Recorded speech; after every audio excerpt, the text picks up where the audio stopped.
dinagdagan ng baterya. Dalawa na.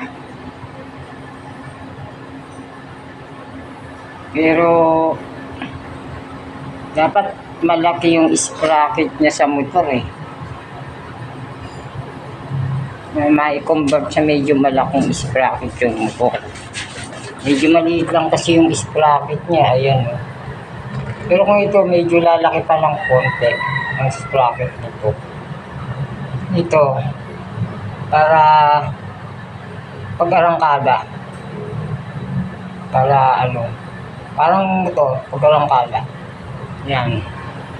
Sana makakuha ka ng sprocket na medyo malaki dyan. Yan sa motor na yan. Ayan mga ka-viewers.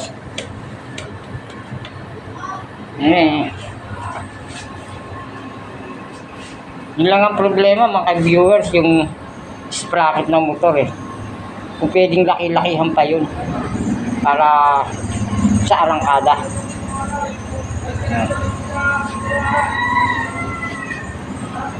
Pero ang takbo nito pagka ganun, intuwinting bumibilis eh. Hindi biglang bilis. Bagay, maigi na yan kaysa sa sobrang bilis naman. Tama-tama lang yung bilis, kaya ng preno.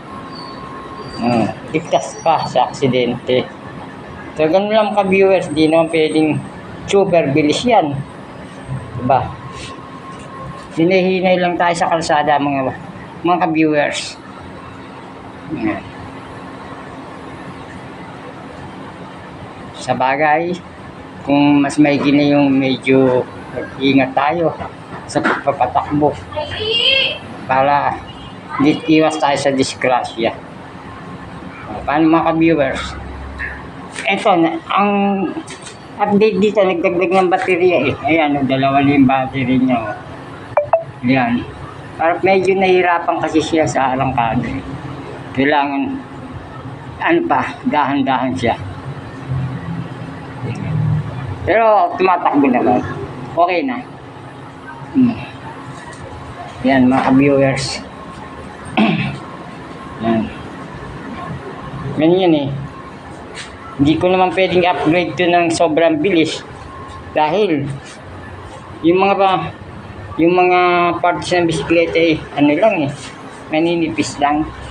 Saka hindi naman tayo makikipagkarera, mga bossing, mga viewers.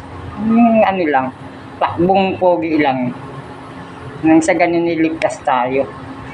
O, paano mga viewers? Nakita nyo na. Kayo, kung gusto nyo gumawa nito, nasa sa inyo. Kung gusto nyo mabilis, malaking presyo ng magagastos doon. Ito, hindi ito mabilis eh. Kaya maliit lang, hindi ko gagastusan talaga ng sobrang laki. Pag kumbaga sa ano, basic lang itong ginagawa natin, mga viewers. Basic lang yan.